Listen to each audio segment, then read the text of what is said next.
Hello friends, நான் உங்க டெல்லி தமிழச்சி எல்லாரும் எப்படி இருக்கீங்க? நான் ரொம்பவே நல்லா இருக்கேன். இன்னைக்கு வந்து பாத்தீங்கன்னா 50 days weight loss challenge வந்து நியூ இயர்க்காக பண்ணிட்டு இருக்கோம். இன்னைக்கு வந்து டே 13 இன்னைக்கு என்னெல்லாம் ஃபாலோ பண்ண போறேன்னு சொல்லிட்டு டிப்ஸ் அண்ட் ரெசிபிஸோட உங்க கூட ஷேர் பண்ணிக்க போறேன். சோ ஸ்கிப் பண்ணாம வீடியோ பாருங்க. அதுக்கப்புறம் நம்ம சேனலுக்கு சப்ஸ்கிரைப் பண்ணி சப்போர்ட் பண்ணுங்க.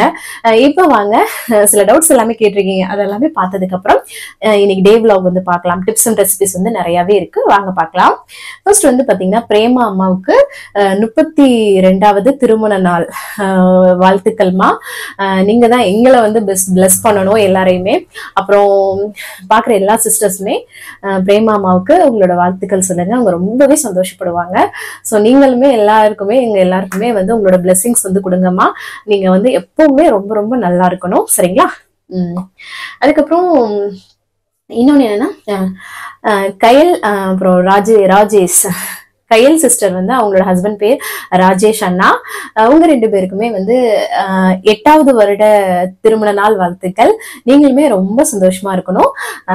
நீங்க பாக்குற சிஸ்டர்ஸ் எல்லாமே அவங்களுக்கு வாழ்த்துக்கள் சொல்லுங்க. சரிங்களா? அதுக்கப்புறம் வந்து பாத்தீங்கன்னா சங்கீதா சிஸ்டர் சொல்லியிருந்தீங்க காஃபி அடிக்ட் டீ அடிக்டா இருக்கவங்க சுக்குமல்லி அந்த சுக்கு காஃபி இருக்கும் இல்லையா, அது வந்து ட்ரை பண்ண சொல்லுங்க சிஸ்டர். வித்தவுட் சுகர் கொஞ்சம் சேஞ்சஸ் கொடுக்கும். அவங்களுக்கு அந்த மாதிரிதான் இருந்ததா. இப்ப சேஞ்சஸ்ல கொஞ்சம் நல்லா பெட்டராகவே இருக்கு அப்படின்னு சொல்லியிருந்தாங்க. ஸோ அதனாலதான் சரிங்களா, அதை வந்து ட்ரை பண்ணி பாருங்க. அதுக்கப்புறம் மகாலட்சுமி சிஸ்டர் பெங்களூர்ல இருந்து, ஹாய் சிஸ்டர் எப்படி இருக்கீங்க? நல்லா இருக்கீங்களா? அதுக்கப்புறம் என்ன ஆயில் வந்து யூஸ் பண்றீங்கன்னு சொல்லிட்டு கேட்டிருந்தீங்க. அது வந்து குக்கிங்கா இல்ல ஹேருக்கான்னு எனக்கு புரியல. ஹேருக்கு வந்து பாத்தீங்கன்னா நார்மலா வந்து கோகனட் ஆயில் யூஸ் பண்ணுவேன். வந்து இப்போ வந்து குளிர்னால உறைஞ்சிரும் இல்லையா, அதனால வந்து பாதாம் ஆயில் யூஸ் பண்ணுவேன். ஸோ இதுதாங்க. அது ரொம்பலாம் வந்து பாத்தீங்கன்னா அதுக்காக நான் வந்து மெனக்கெடுத்து எதுவுமே பண்றது கிடையாதுங்க. ஸோ அதான். அப்புறம் வந்து குக்கிங்க்குனா rice bran oil, soybean oil அதுதான் வந்து யூஸ் பண்றோம். சரிங்களா? அப்புறம் வந்து பாத்தீங்கன்னா வெயிட் வந்து இப்போ நமக்கு நம்பர்ல வந்து குறையாம ஸ்ட்ரக்காயே இருக்கு சிஸ்டர் அப்படின்னு சொல்லிட்டு என்ன மாதிரி நிறைய பேர் இருப்பீங்க. சில பேருக்கு எல்லா டைமே நமக்கு வந்து வெயிட் குறையும் அப்படின்னு சொல்லிட்டு நம்ம வந்து அப்படியே ஸ்டார்ட் பண்ண உடனே நம்மளோட வெயிட் எல்லாமே குறைஞ்சிரும்ன்றது நிறைய பேருக்கு அப்படி மைண்ட் வந்து இருக்கு. கொஞ்சம் கொஞ்சமா குறையிறது தாங்க ஹெல்தியான வே. ஸோ அதனால நிறைய சிஸ்டர்ஸ் அதை புரிஞ்சும் நீங்க சொல்லியிருந்தீங்க.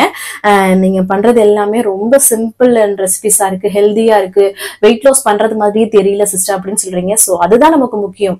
இப்போ நம்ம ரொம்ப ஸ்ட்ரிக்டா ஒரு விஷயம் பண்ணி அதுல இரிட்டேட் ஆகி 2 நாள்ல விடுறதுக்கு நம்ம பொறுமையா பண்ணாலும் ஹெல்தியா வெயிட் லாஸ் பண்றோன்றதுதான் வந்து முக்கியம்.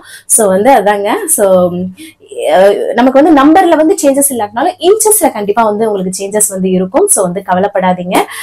உங்களோட வேலையை கரெக்டா பண்ணிட்டே இருங்க. ஒரு சிஸ்டர் எல்லாம் சொன்னாங்க, நான் வந்து வெயிட்டே வந்து செக் பண்ணல சிஸ்டர், ஏன்னா என்கிட்ட வெயிட் மிஷின் இல்ல, ஆனா நான் வந்து என்னோட ட்ரெஸ்லயும் என்னோட உடம்புல வந்து எனக்கு மாற்றம் வந்து தெரியுது அப்படின்னு சொன்னாங்க. ஸோ அதுதாங்க முக்கியம். சரிங்களா? அதுக்கப்புறம் சுஜிதா சிஸ்டர் வந்து, ஹாய் சிஸ்டர் எப்படி இருக்கீங்க? நல்லா இருக்கீங்களா? சுஜிதா சிஸ்டர் சொல்லியிருந்தாங்க எல்லாருமே நீங்க என்னெல்லாம் சாப்பிட்றீங்கன்னு சொல்லிட்டு டெய்லியும் அதை வந்து பின் பண்ணீங்கன்னா நிறைய பேருக்கு அந்த வெரைட்டிஸ் வந்து கிடைக்கும்ன்றத நினைக்கிறாங்க. ஸோ உங்களுக்கு டைம் கிடைச்சது அப்படின்னா கமெண்ட் பண்ணுங்க, நீங்க டெய்லி என்ன சாப்பிட்டீங்கன்னு சொல்லிட்டு. அது நிறைய பேர் பாக்குறவங்களுக்கு யூஸ்ஃபுல்லா இருக்கும். சரிங்களா? வீட் சேமியா நான் வந்து காமிக்கிறேன்ல, அது வந்து இங்க டெல்லியில உள்ள பிராண்ட், அங்க இருக்கா என்னன்னு தெரியல. சோ நீங்க வந்து ஒரு டிபார்ட்மெண்ட் ஸ்டோரு இல்ல சூப்பர் மார்க்கெட் போறீங்கன்னா அங்க கேட்டு பாருங்க, கிடைக்கும். சரிங்களா? குட்டிமா சிஸ்டர், திருவிழா வந்து வருது சிஸ்டர். நம்ம வெயிட் லாஸ் பண்ணும்போது தான் சார் ஒண்ணா வரும். கண்டிப்பாங்க. நம்ம இதுன்னு இல்லை, ஏதாவது ஒண்ணு செய்யும் போது அதுக்கு ஒரு விஷயம் வந்து கிராஸா வந்து நிக்கும் நமக்கு வந்து. அதை வந்து நம்ம எப்படி ஃபேஸ் பண்ணி அதை வந்து சாதிக்கிறோன்றதுதான் வந்து முக்கியம். ஸோ உங்களுக்கு திருவிழான்னா அன்னைக்கு ஒரு நாள் நல்லா என்ஜாய் பண்ணிட்டு மறுநாள் நீங்க உங்களோட வேலையை கரெக்டா பார்க்க ஆரம்பிச்சிருங்க. சரிங்களா? கவலைப்படாதீங்க. ஆனா ஒரு நாள் திருவிழாக்காக விட்டோமே, அப்புறம் மறுநாள் அப்படியே விட்டுறக்கூடாது. சரிங்களா? ஒரு நாள் ஏதோ ஒரு கண்டிஷனான ஒரு விஷயம் இருக்கு அப்படின்னா அதை வந்து அந்த டேவை நீங்க மிஸ் பண்ணிடாதீங்க. அன்னைக்கு நாளை என்ஜாய் பண்ணிட்டு மறுநாள் உங்களோட வேலையை கரெக்டா பண்ணுங்க. அதுதான் நான் எப்பவுமே சொல்லுவேன். அதுக்கப்புறம் அக்கா எக்ஸசைஸ் பண்ணலன்னா ஸ்கின் எல்லாம் லூஸ் ஆயிடாதா அப்படின்னு கேக்குறீங்க. நம்மலாம் இருக்கிறது இப்போ வந்து 150 கிலோ இந்த மாதிரி ஓவர் வெயிட்டடா இருப்பாங்க இல்லையா, அவங்களுக்கு அந்த உடல் சுருக்கம் எல்லாமே எக்ஸசைஸ் பண்ணலாட்டாலும் வரதா செய்யும். நீங்க பாத்திருப்பீங்க, யாருன்னு பாத்தீங்கன்னா ரோபோ சங்கர் அவங்களோட ஒய்ஃப் பாத்திருக்கீங்களா, அவங்க எல்லாம் எக்ஸசைஸ் பண்றதை நீங்க பாக்குறீங்க.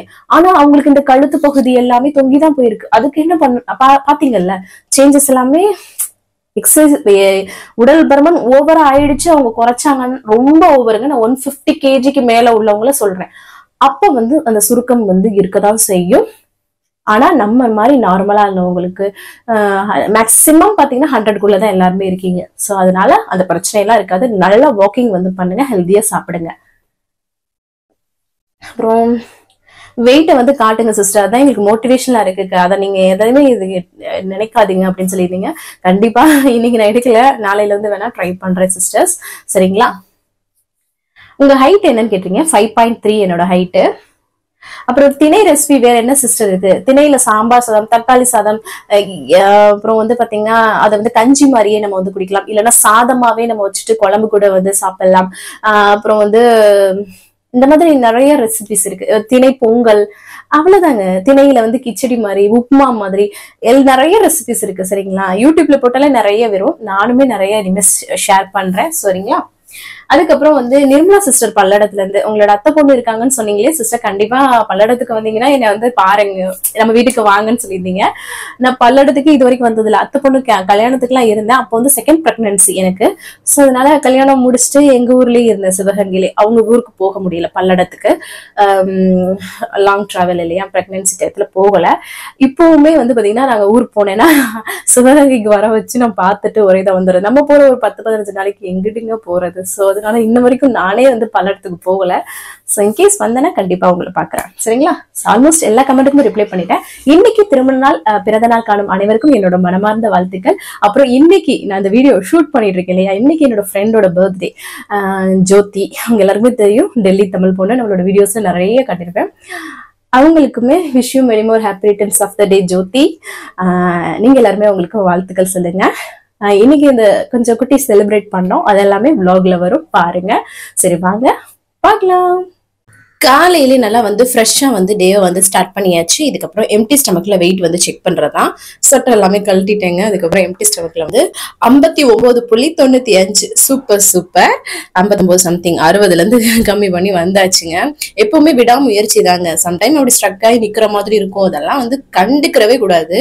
ஸோ அதுக்கப்புறமா பாருங்களேன், நேற்று நம்ம வந்து திணை அரிசியில் வந்து இட்லி மாவு அரைச்சிட்டு இருந்தோம்ல, ஓரளவுக்கு புளிச்சிருந்ததுங்க. ஏன்னா இங்கே உள்ள குளிர் டெம்பரேச்சர். ஆனால் நீங்கள் வந்து நம்ம ஊர் டெம்பரேச்சருக்கு கரெக்டா வந்து இருக்கும். டக்குன்னு வந்து சூப்பரா வந்து பொங்கி வந்துடும் ஒரு நாள் நைட்லயே. நான் வந்து பாத்தீங்கன்னா அம்மாச்சி மாமாக்கெல்லாம் வந்து காஃபி எல்லாம் போட்டு கொடுத்துட்டு நான் வந்து பாத்தீங்கன்னா ஒரு பிளாக் காஃபி வந்து போட்டு எம்டி ஸ்டமக்ல ஒரு சூப்பரா வந்து குடிச்சாச்சு. அதுக்கப்புறம் கொஞ்ச நேரம் சென்று வந்து பாத்தீங்கன்னா பிரேக்ஃபாஸ்ட் வந்து பண்ண ஆரம்பிச்சிட்டேன். சரி இட்லி வந்து ஊத்திடலாம், ஓரளவுக்கு புளிச்சிருக்குல்ல அப்படின்னு சொல்லிட்டு ஒரே ஒரு தட்டுல மட்டும் வந்து பாத்தீங்கன்னா ஊத்தி வச்சு டெஸ்ட் பண்ணி பார்த்தேன். ஏன்னா புளிக்கலட்னா வந்து கல் மாதிரி களி மாதிரி ஆயிடும் இல்லையா. பட் இதே ரேஷியோல நீங்க அரைச்சு நம்ம ஊர்ல வந்து நார்மலா நம்ம வெளியே வைப்போம் இல்லையா, புளிக்க வைக்கிறதுக்கு நல்லா கையில போட்டு கரைச்சு, அவ்வளவுதாங்க சூப்பரா வந்து பொங்கி வந்துடும். அதுக்கப்புறம் வந்து சரி சட்னி பண்ணலாம்னு சொல்லிட்டு ஒரு கடாயில எண்ணெய் சுடு பண்ணிட்டு கடுகு வந்து பொரிய விட்டுட்டு கடலைப்பருப்பு உளுந்த பருப்பு வந்து பொரிய விடுறேன். அதுக்கப்புறம் அதுக்குள்ளே பூண்டு பற்களும் சேர்த்துக்கிறேன். அதுக்கப்புறம் வந்து வெங்காயம் வந்து சேர்த்துட்டு காரத்துக்கு வந்து பச்சை மிளகாய் தான் வந்து கீரி வந்து சேர்த்துருக்கிறேன். இதெல்லாமே வந்து பாத்தீங்கன்னா ஓரளவுக்கு வதக்கிட்டு அதுக்கப்புறமா தக்காளி கொஞ்சமா புளியும் ரெண்டுமே வந்து சேர்த்துக்கிறேன், சரிங்களா?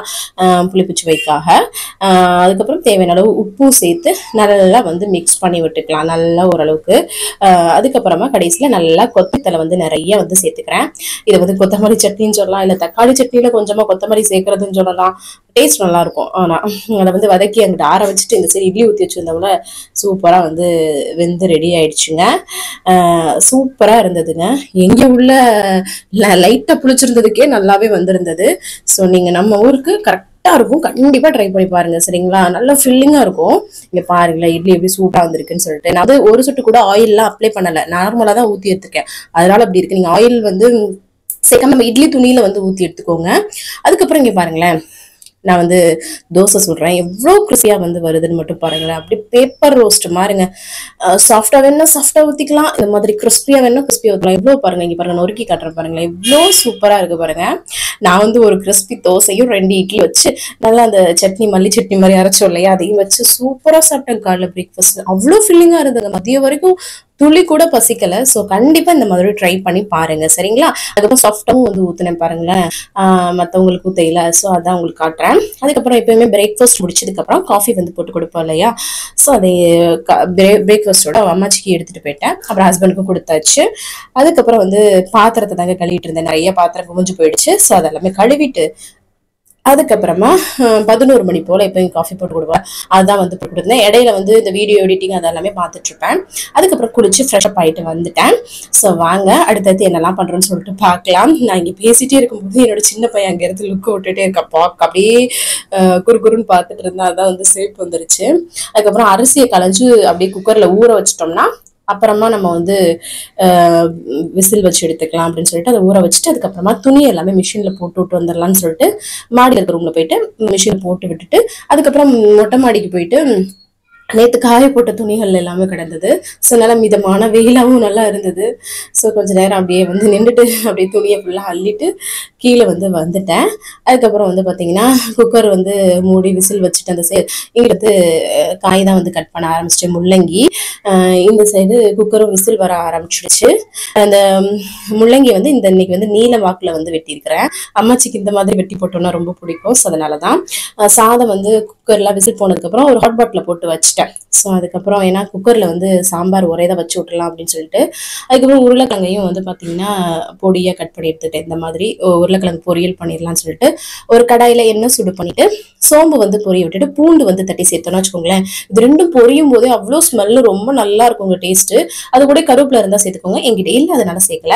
அதனால பொரிஞ்சதுக்கு அப்புறமா உருளைக்கிழங்கு சேர்த்து தேவையான உப்பு சேர்த்துட்டு இதை வந்து நல்லா வந்து வதக்கி விட்டுக்கலாம். ஓரளவுக்கு வதங்கினதுக்கு அப்புறமா நம்ம வீட்டில் அரைச்சி குழம்பு மிளகாய் தூள் மட்டும் தாங்க காரத்துக்கு வந்து சேர்த்துருக்கிறேன். அதையும் நல்லா சேர்த்து நல்லா கோட் பண்ணி விட்டுக்கலாம். அவ்வளோதான், ரொம்ப சிம்பிள். இந்த உருளைக்கிழங்கு பொரியல் ரொம்ப டேஸ்டா இருக்கும். இது கூட நீங்க வந்து பாத்தீங்கன்னா வாழைக்காய் இந்த மாதிரி செஞ்சீங்கன்னா வச்சுக்கோங்களேன், இதே மாதிரி டேஸ்ட் நல்லா இருக்கும். சரி, அதுக்கப்புறம் குக்கரை நல்லா கழுவிட்டு அதுல பாசிப்பருப்பும் துவரம்பருப்பும் சேர்த்தே நான் வந்து எடுத்துக்கிட்டேங்க கழுவி. இங்கிட்டு உருளைக்கிழங்கு பொரியலும் ரொம்ப சிம்பிளா ரெடி ஆயிடும். அதுக்கப்புறம் இங்கிட்டு வந்து பாத்தீங்கன்னா அந்த பாசிப்பருப்பையும் துவரம்பருப்பையும் அலசிட்டு அது வந்து பாத்தீங்கன்னா வெங்காயம், தக்காளி, பச்சை மிளகாய், பூண்டு, அதுக்கப்புறம் முள்ளங்கி, மஞ்சள் தூள், வீட்டில் அரைச்சி குழம்பு மிளகாய் தூள் மட்டும் தாங்க நான் சாம்பாருக்குலாம் சேர்ப்பேன். வேற எதுவுமே இல்லை. கொஞ்சமா வந்து புளியும் கரைச்சி ஊற்றிடுவாங்க. புளி கரைச்சி ஊற்றினாதான் எங்களுக்கு சாம்பார் ரொம்ப பிடிக்கும். அதுக்கப்புறம் தேவையான அளவு உப்பும் வந்து சேர்த்துட்டு இதை வந்து மிக்ஸ் பண்ணி விட்டுட்டு நம்ம வந்து குக்கர் வந்து விசில் விட்டுக்கலாம். இன்னைக்கு வந்து டைம் கிடையாது. ஸோ அதனால தான் வந்து இது மாதிரி ஸ்பீடாக வந்து பண்ணிட்டு இருக்கிறேன். இது வந்து விசிலும் வர ஆரம்பிச்சிடுச்சு. அவ்வளோதாங்க. இதுக்கு ஒரு தாளிப்பு மட்டும் கொடுத்துக்கலாம். அவ்வளோதான். கடுகு, சீரகம், வரமிளகாய் போட்டு தாளிப்பு கொடுத்துட்டு கொத்தமல்லி தலை தூவி அப்படியே வந்து ரெடி பண்ணியாச்சு. சிம்பிள் சாம்பார் தான். அதுக்கப்புறம் அம்மாச்சிக்கு வந்து சாதம், உருளைக்கிழங்கு பொரியல், முள்ளங்கி சாம்பார்லாம் வச்சு கொண்டு போய் கொடுத்துட்டு வந்துட்டேன். எனக்கு வந்து பார்த்தீங்கன்னா காலைல பண்ணோம்ல திணை இட்லி அது இருந்தது. அதுவும் ஒரு தோசையும் இருந்ததா, 2 இட்லியும் ஒரு தோசையை வச்சுட்டு உருளைக்கிழங்கு பொரியலும் அதுக்கப்புறம் முள்ளங்கியும் நிறைய சாம்பாரும் நிறைய முள்ளங்கியும் அதை வச்சு சூப்பரா சாப்பிட்டுட்டேன். இப்ப வந்து பாத்தீங்கன்னா எங்க இப்ப கிளம்பியிருக்கோம் அப்படின்னு பாத்தீங்கன்னா இவங்கதான் என்னோட ஃப்ரெண்டு ஹேமா. நிறைய பேர் வந்து கேட்டுட்டே இருந்தீங்க, ஹேமா ஃப்ரெண்டை காட்டுங்க அந்த சிஸ்டர் அப்படின்னு சொல்லிட்டு. இவங்கதான் இன்னைக்கு வந்து பாத்தீங்கன்னா எங்களோட ஃப்ரெண்டு ஜோதிக்கு வந்து பர்த்டே. ஸோ அதனாலதான் வந்து கிளம்பிட்டு அவங்களை சர்ப்ரைஸ் பண்றதுக்காக எங்க வீட்டுக்கு பின்னாடி தான். ஸோ அதனால போனா இவங்க மேடம் நல்லா தூங்கிட்டு இருக்காங்க. காலையில வெளியில கோயிலுக்கு போயிட்டு வந்துட்டு எழுப்பி சூப்பரா வந்து சர்ப்ரைஸ் பண்ணோம். தூங்கிட்டு இருக்கவங்களை சர்ப்ரைஸ் பண்றதே பெரிய விஷயம். அதுவும் மதிய நேரத்துல கரெக்டா தூங்கிட்டு இருந்தது நாங்க போகும்போது. செம்ம ஹாப்பி ஆயிடுச்சு. ஹேமா வந்து கேக் எல்லாமே வாங்கிட்டு வந்திருந்தாங்க. அப்புறம் நாங்க 2 பேரும் கிஃப்ட்டுமே வந்து வாங்கிட்டு வந்திருந்தோம். சூப்பராக குட்டி பசங்களை வச்சு அப்பவே ஒரு கேக்கை வந்து கட் பண்ணிட்டு செம்மையா வந்து கொஞ்ச நேரம் வந்து பேசிட்டு ஃபன் பண்ணிட்டு வந்து இருந்தோம். ரொம்ப நல்லா இருந்ததுங்க. இந்த மாதிரி குட்டி குட்டி சர்ப்ரைஸ்லாம் பண்ணி நம்ம ஃப்ரெண்ட்ஸ்குள்ளேயோ இல்லை நம்ம ஃபேமிலி மெம்பர்ஸையுமே வந்து பார்த்தீங்கன்னா நம்ம வந்து ஏதாவது ஒரு விதத்துல வந்து சந்தோஷப்படுத்தணும். ஏன்னா இருக்க போறது ஒரே லைஃபுங்க. அதை வந்து உண்மையாவே மீனிங்ஃபுல்லாகவும் ஒரு வாழணும்ன்றது தான் வந்து முக்கியம். ஸோ சூப்பராக வந்து நானும் கிஃப்ட் கொடுத்துட்டு கேக் ஊட்டிட்டேன். அதுக்கப்புறம் ஹேமாவும் வந்து கேக்லாம் ஊட்டிட்டு ஃபோட்டோஸ் எல்லாம் எடுத்துட்டு அதுக்கப்புறம் சின்ன பிள்ளைங்களும் வந்து பார்த்தீங்கன்னா ஃபோட்டோஸ் வந்து எடுத்துட்டு இருந்தோம். அதுக்கப்புறம் கொஞ்ச நேரம் பேசிட்டு இருந்தது. அப்புறம் கிளம்பியாச்சு, ஹேமாவுக்கு வந்து டைம் ஆயிடுச்சு அப்படின்னு சொல்லிட்டு. ஸோ இன்னைக்கு டைம் ரொம்ப சூப்பராக போச்சுங்க. நல்லா வந்து கொஞ்ச நேரம் மனசார பேசுவோம் இல்லை, என்ன பேசுறோம்னு தெரியாது. ஆனால் அப்படியே என்னமோ அவ்வளோ ஸ்ட்ரெஸ் குறைஞ்ச மாதிரி இருக்கும். ஏன்னா வேலை நோக்கி ஓடிட்டு இருக்கோம் இல்லையா. ரொம்ப நல்லா இருந்தது. இப்போ அவங்களை அனுப்பிச்சு வச்சதுக்கப்புறம் நம்ம வந்து மதியம் பாத்திரம்லாம் கழுவல இல்லை, அதெல்லாமே கழுவிட்டு அப்புறம் ஈவினிங் ஆயிடுச்சு. காஃபி போட்டு கொடுத்துட்டு அதுக்கப்புறமா 6:30 மணி ஆயிடுச்சுங்க. டின்னர் எடுத்துக்கலாம் சொல்லிட்டு 2 ப்ரௌன் பிரெட் கூட முள்ளங்கி அந்த சாம்பாரில் அந்த முள்ளங்கியை மட்டும் நல்லா ஒரு கிண்ணம் நிறைய எடுத்து வச்சுட்டேங்க. நல்லா ஃபில்லிங்காக வந்து இருக்கும். நீர் காய்கள் நிறைய எடுத்துக்கோங்க, ரொம்ப ரொம்ப வெயிட் லாஸ்க்கு ஹெல்ப்ஃபுல்லாக வந்து இருக்கும். அதுக்கப்புறம் வந்து ஒரு 7 மணி போல் நானும் என்னோட பையன் மட்டும் பெரிய பையனை வந்து கிளம்பிட்டோம். ஏன்னா அவங்க ஹஸ்பண்ட் வந்து கேக் கட் பண்ணுறதுக்கு வர சொல்லியிருந்தாங்க. ஸோ அப்போ தான் வந்து போயிட்டு அப்பயும் ஒரு 2 மணி நேரம் பயங்கரம் வந்து பேசிகிட்டு இருந்தாங்க. கேக்லாம் பயங்கரமாக அப்பி விட்டு பயங்கரமா பண்ணிட்டு இருந்தோம். வேணா வெளியில் கேட்டுட்டு இருந்துச்சு. இருந்தாலும் எல்லாம் அப்பி விட்டாச்சு. ஜோதி அவங்களோட யூடியூப் சேனல் வந்து டெல்லி தமிழ் பொண்ணுன்னு இருக்கும். அதுல வந்து டீடைல்டு பிளாகா வந்து வரும். நம்மளோட வெயிட் லாஸ் சேனல்ஸ்ல கொஞ்சம் கொஞ்சம் தான் நான் வந்து அட்டாச் பண்ணிருக்கேன். நம்ம என்ன கிஃப்ட் கொடுத்தோம் அப்படின்னு சொல்லிட்டு எல்லாமே வந்து அதுல வந்து இருக்கும். ஸோ பாருங்க. அதுக்கப்புறம் வந்து பாத்தீங்கன்னா நேத்து கொஞ்சம் வெள்ளை தோசை மாவு இருந்ததுங்க, நார்மல் அரிசி மாவு. அது கூட வந்து பாத்தீங்கன்னா நம்ம திணை அரிசி மாவும் இருந்தது இல்லையா, அது ரெண்டையும் மிக்ஸ் பண்ணி நைட் டின்னர் எல்லாருக்குமே சாம்பார் அப்புறம் இட்லி பொடி வச்சு கொடுத்தாச்சுங்க. அதுக்கப்புறம் வந்து பாத்தீங்கன்னா பாத்திரம்லாம் கழுவி முடிச்சுட்டேன். கடைசியா தண்ணி குடிச்சு தான் வந்து கம்ப்ளீட் பண்றேன். 6:30 மணிக்கு 7 மணிக்கு சாப்பிட்றோம். நிறைய பசிக்குது அப்படின்னா கிரீன் டீ, பிளாக் காஃபி, நிறைய தண்ணி குடிங்க. வேற எதுவுமே சாப்பிடாதீங்க. ஏன்னா நீங்க பண்ற உழைப்புக்கான பலன் அப்பதான் கிடைக்கும். ஏதாவது நைட் டைம்ல சாப்பிட்டீங்கன்னா அப்புறம் நீங்க காலைல இருந்து பண்ணது வந்து வேஸ்ட் ஆயிடும். ஸோ இன்னைக்கு டேவை நான் வந்து சூப்பரா வந்து கம்ப்ளீட் பண்ணிட்டேன். நீங்களும் சூப்பரா கம்ப்ளீட் பண்ணிப்பீங்கன்னு நினைக்கிறேன். இந்த வீடியோ கண்டிப்பா உங்களுக்கு யூஸ்ஃபுல்லா இருக்கும்னு நினைக்கிறேன். யூஸ்ஃபுல்லா இருந்துச்சுன்னா ஒரு லைக் கொடுத்து என்ன வந்து மோட்டிவேட் பண்ணுங்க. நிறைய ஷேர் பண்ணி விடுங்க. அவ்வளவுதான் நினைக்கிறேன். நாளைக்கு என்னெல்லாம் பண்றேன்னு சொல்லிட்டு பார்க்கலாம். இவ்வளவு நேரம் வீடியோவை பொறுமையா பார்த்தமைக்கு மிக்க நன்றி. Bye.